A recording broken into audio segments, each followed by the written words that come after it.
Hello guys, good morning, welcome back to another little blog. তো আজকের আমরা যাচ্ছি বান্টির ল্যাপটপ কিনতে কলকাতার ইমলে। সকাল সকাল পৌঁছে গেলাম অটো ধরে হলদিয়া সিটি সেন্টার। কলকাতা যাওয়ার বাস গোকুল ধরার জন্য।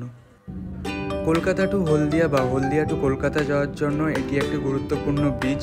এটা কোলাঘাট ব্রিজ, আর নিচে রয়েছে রূপনারায়ণ নদী। ঠিক একইভাবে রেল যাওয়ার জন্য একটি রেল ব্রিজ রয়েছে উল্টো সাইডে। এখন বাজে 10:25। এসপ্ল্যানেডে ঢোকার টাইম আছে 11টায়। দেখা যাক কখন রিচ করি। আজকের সকাল থেকে ওয়েদারটা খুবই সুন্দর, বেশি মেঘও নেই, বেশি রোদও নেই। কলকাতাতে বৃষ্টি হলে জল জমে যাওয়ার একটা সমস্যা রয়েছে, তো আমি চাই না সেরকম কিছু ফেস করতে হোক। তো এখন আমরা আছি দ্য ফেমাস বিদ্যাসাগর সেতুর ওপর।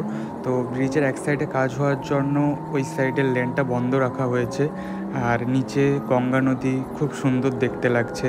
তো এখন আমাদের পৌঁছতে আর মিনিট 20 মতন বাকি আছে। একদম অন টাইম 10:59 গুগল আমাদের নামিয়ে দিল এসপ্ল্যানেডে। এখন আমরা ঠিক সামনে আছি ই মলে। তো দেখা যাক কী কেনা হয়। আগে থেকে ঠিক করে এসেছিলাম লেনোভোর ল্যাপটপই নেওয়া হবে, তো আমরা চলে এসেছি লেনোভোর স্টোরে। তো দেখা যাক। অনেকক্ষণ ধরে অনেক ল্যাপটপ দেখাশোনা করার পর লাস্ট পর্যন্ত ফাইনাল হলো এই লেনোভো থিঙ্কবুক। ফাইনালি ট্রানজাকশন কমপ্লিট হওয়ার পরে সায়ন ওখানে গেছে বিলটা রেডি করতে, আর এদিকে এই ব্যাগটা ওকে দেওয়া হয়েছে। ওভারঅল ল্যাপটপের লুক ওয়াইজ খুবই সুন্দর, আমার পছন্দ হয়েছে। তো এখন আমরা যাচ্ছি কিছু লাঞ্চ করতে, অনেকক্ষণ কিছু খাওয়া হয়নি। আমরা চলে এসেছি দ্য স্কুপ ক্যাফে এসপ্ল্যানেডে।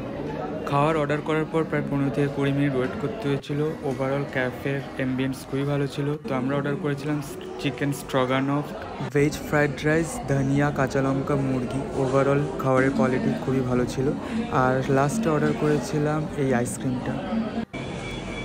খাওয়া দাওয়া শেষ করে আমরা এখন ফিরে যাচ্ছি নিউ গড়িয়া। তো আজকের ব্লগটা এখানেই এন্ড করলাম। Tata, bye bye, take care.